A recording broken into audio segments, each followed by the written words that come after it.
హే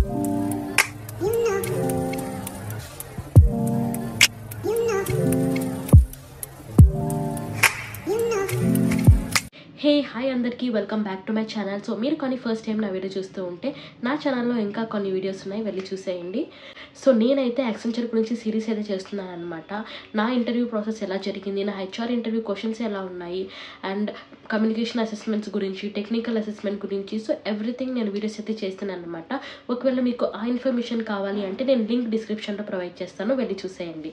so ఈ video ఏంటి అంటే ఒక డౌట్ క్లియరింగ్ సెషన్ అనుకోండి. సో కొన్ని డౌట్స్ అయితే కమెంట్ సెషన్లో నేను చూస్తున్నాను, సో వాటికి ఆన్సర్ చేస్తూ ఈ వీడియో చేస్తున్నాను అనమాట. సో ఫస్ట్ క్వశ్చన్ ఏంటి అంటే అసెంచర్ అనేది రిజెక్షన్స్ మెయిల్స్ పంపిస్తున్నాయా లేదా అనేసి. సో ఇప్పుడు చూసుకుంటే లైక్ ప్రెసెంట్ సినారియో ఎలా ఉంది అంటే most of the mails are rejection mails అనమాట. సో సెలక్షన్స్ కన్నా రిజెక్షన్స్ అయితే ఎక్కువ అవుతున్నాయి ఈ మధ్య. నేను చూసిన వాటిలో అయితే చాలామందికి రిజెక్షన్స్ మెయిల్ అయితే వస్తున్నాయి.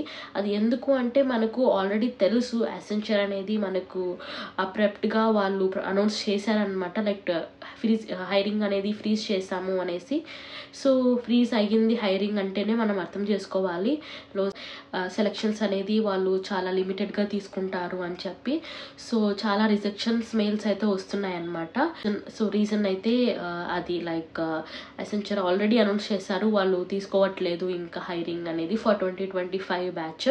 సో అక్కడ 25 బ్యాచ్లో వాళ్ళు ఫ్రీజింగ్ స్టాప్ చేశారంటేనే మనకి ఏంటి లైక్ వాళ్ళకి ఇంకా రిక్వైర్మెంట్స్ అనేది రీచ్ అయిపోయినారు, ఇంకా వాళ్ళకి క్యాండిడేట్స్ అవసరం లేదనేసి అనమాట. సో అది ఫస్ట్ డౌట్ అయితే. సో దానివల్ల మనకు రిజెక్షన్స్ మెయిల్స్ అనేది ఎక్కువ వస్తుంది. అండ్ సెకండ్ క్వశ్చన్ ఏంటి అంటే బ్యాక్గ్రౌండ్ వెరిఫికేషన్ గురించి. సో ఇలా డాక్యుమెంటేషన్ వెరిఫికేషన్ చేసేటప్పుడు మనకి ఏదైనా రిజెక్ట్ అయితే లైక్ ఏదైనా ఒక ఫామ్ కానీ డాక్యుమెంట్ కానీ రిజెక్ట్ అయితే వాట్స్ నెక్స్ట్ అనేసి. సో దాంట్లో మనం ప్యానిక్ కావాల్సిన అవసరం లేదు. డాక్యుమెంట్ వెరిఫికేషన్ అయితే మనం రీఅప్లోడ్ చేస్తూ ఉండొచ్చు అనమాట. వాళ్ళు మళ్ళీ ఛాన్స్ ఇస్తూ ఉంటారు మనం రీఅప్లోడ్ చేయడానికి. సో ఇఫ్ ఇన్ కేస్ మీకు నేమ్ మిస్ మ్యాచ్ ఉన్నా కానీ మెయిన్ ఏంటి అంటే పాన్ కార్డు, ఆధార్ కార్డు వీటన్నిటిలో నేమ్ మిస్ మ్యాచ్ అవ్వకుండా చూసుకోండి. సో వెంటనే మీరు వెళ్ళి నేమ్ అవి చేంజ్ చేసుకునేసి రీఅప్లోడ్ చేస్తూ ఉండండి. సో అది ఏం ప్రాబ్లం కాదు. బ్యాక్గ్రౌండ్ వెరిఫికేషన్లో మనం మళ్ళీ రీఅప్లోడ్ చేస్తూ ఉండొచ్చు అనమాట డాక్యుమెంట్స్. క్వశ్చన్ అయితే నెక్స్ట్ క్వశ్చన్ ఏంటి అంటే రిజెక్షన్ మెయిల్ వచ్చినాక వాట్స్ నెక్స్ట్ అనేసి. సో రిజెక్షన్ మెయిల్ వచ్చిన తర్వాత ఇంకా మనం రిజెక్ట్ అయినాము, సో మళ్ళీ అప్లై చేయడానికి ఛాన్స్ ఉందా లేదా అనేసి. సో మోస్ట్లీ యాక్సెంచర్లో it will be like 1 year or 6 months ఏమైనా టైమింగ్స్ ఉంటుంది. లైక్ మళ్ళీ మనం అప్లై చేసుకోలేమన్నమాట వెంటనే యాక్సెంచర్కి. సో బెటర్ మీరు వేరే ఆపర్చునిటీస్కి వెళ్ళండి, వేరే కంపెనీస్ అవి ట్రై చేయండి అనే చెప్తాను నేనైతే. సో అది థర్డ్ క్వశ్చన్ అయితే. అండ్ ఫోర్త్ వచ్చేసి like Accenture date of joining అనేది చాలామందికి లేట్ అవుతుంది అనమాట. లైక్ 2 to 3 months వెయిట్ చేస్తున్నా కానీ వాళ్ళకి డిఓజీ రావట్లేదు. ఆఫర్ లెటర్ అయితే వచ్చింది, డాక్యుమెంటేషన్ వెరిఫికేషన్ అయితే అయింది, కానీ డిఓజీ రావట్లేదు అంటున్నారు. సో యాజ్ ఆఫ్ నౌ నేను ఆల్రెడీ చెప్పిందే అనమాట, లైక్ అసెంచర్లో ప్రాసెస్ అనేది చాలా స్లో డౌన్ అయిపోయింది ఈ టైంకి అయితే. సో డేట్ ఆఫ్ జాయినింగ్ అనేది కూడా డిలే అవ్వచ్చు. ఒకవేళ మీకు త్వరగా డేట్ ఆఫ్ జాయినింగ్ వచ్చిందంటే it's well and good, but రాని వాళ్ళకి నేనేం చెప్తానంటే ఇట్ విల్ టేక్ టైం. అసెంచర్లో మొత్తం స్లో డౌన్ అయిందనమాట hiring process everything. So hiring అనేది స్టాప్ చేశారు అంటే ఇంకా డేట్ ఆఫ్ జాయినింగ్ అనేది కూడా ల్యాగ్ అవుతుంది.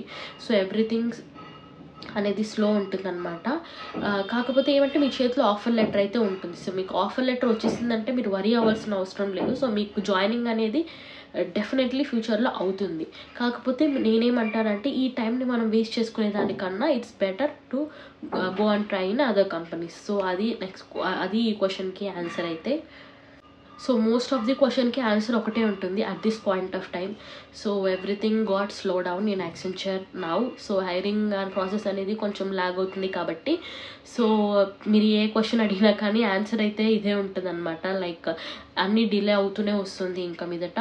So try to attend other more companies. So వేరే ఇంటర్వ్యూస్ కానీ వేరే కంపెనీకి అప్రోచ్ అవ్వడం అనేది స్టార్ట్ చేయండి, టైం వేస్ట్ చేసుకోండి కన్నా. ఫ్రెషర్స్గా ఎస్పెషల్లీ ఫ్రెషర్స్కి సో మీరు టైం వేస్ట్ చేయకుండా మీరు ఎక్స్పీరియన్స్ గెయిన్ చేయాలి అంటే go and try for other companies.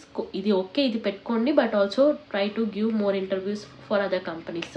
నేను మోస్ట్ ఆఫ్ ది క్వశ్చన్స్కి అయితే నేను ఆన్సర్ ఇచ్చానని అనుకుంటాను. సో మీకు అర్థం అయి ఉండాలి లైక్ ఈ టైంకి ఎలా ఉంది అని చెప్పేసి. సో ఇంకా మీకు ఏమైనా డౌట్స్ ఉంటే లైక్ కమెంట్ చేయండి. సో నేను ప్రతి ఒక్క కమెంట్కి అయితే రిప్లై ఇస్తాను. అండ్ మీకు అసెస్మెంట్ గురించి, కమ్యూనికేషన్ అసెస్మెంట్ గురించి, హైరింగ్ ప్రాసెస్ గురించి అండ్ ఇంటర్వ్యూకి గురించి, సో ఇలా వీటి గురించి కావాలి అంటే నేను లింక్స్ అన్ని డిస్క్రిప్షన్లో ప్రొవైడ్ చేస్తాను, వెళ్ళి చూసేయండి. So that's it guys for this video. If you like this video please like, share and subscribe.